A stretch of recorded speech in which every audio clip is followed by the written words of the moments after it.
நமக்கு சர்வம் ஏஐ வந்து போஸ்ட் அதெல்லாம் டிசைன் பண்ணுமான்னு பார்த்தா, ஏன்னா அதுதான் நம்ம வந்து வாட்ஸ்அப்லயே நிறைய யூஸ் பண்றோம், இன்ஸ்டாகிராம்லயும் நிறைய பாக்குறோம், யூடியூப்லயும் நிறைய போஸ்ட் போடுறோம். அதை வந்து பண்ணுமா அப்படின்னு பார்த்தா அது பண்ணாதான். அது வந்து மெயினா வந்து டெக்ஸ்ட் ஜெனரேஷனுக்கு தான் இது யூஸ் ஆகும். வார்த்தைகள் இங்கிலீஷ்ல இருந்து தமிழ் அதை டிரான்ஸ்லேட் பண்ணும். பிளஸ் ஸ்பீச் டு டெக்ஸ்ட் நம்ம பேசினா அதை வந்து அது வார்த்தையா அதுவா டைப் பண்ணிடும். அதே டெக்ஸ்ட் நம்ம எழுதுனதையும் அது பேசவும் வைக்கும். So text to speech is possible, speech to text is also possible இந்த இது. ஏன்னா it is not a graphic platform. வரையறதுக்குள்ள பிளாட்ஃபார்ம் கிடையாது. வரையறதுக்குள்ளதுக்கு வந்து கேன்வா இருக்கு, அடோப் இருக்கு, பிளஸ் ஜெமினிலையும் வந்து ஒரு புதுசா ஏதோ ஒன்று இன்ட்ரடியூஸ் பண்ணிருக்காங்க.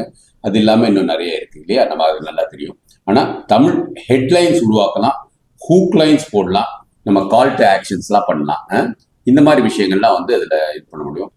இங்கிலீஷ் ஹெட்லைன்ஸா பவர்ஃபுல் தமிழ் ஹெட்லைன்ஸா அது மாத்தி கொடுக்கும். அந்த மாதிரி வந்து நிறைய வந்து லாங்குவேஜ்க்காக உள்ள உருவாக்குன இது.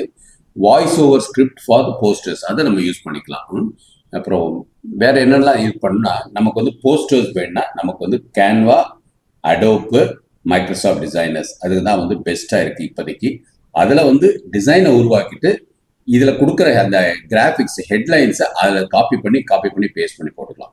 ஸோ இது வந்து ரொம்ப யூஸ்ஃபுல்லா இருக்கும் போது இந்த எலெக்ஷன்ல நான் வந்து இந்த எலெக்ஷனுக்காக தான் பாக்குறேன்.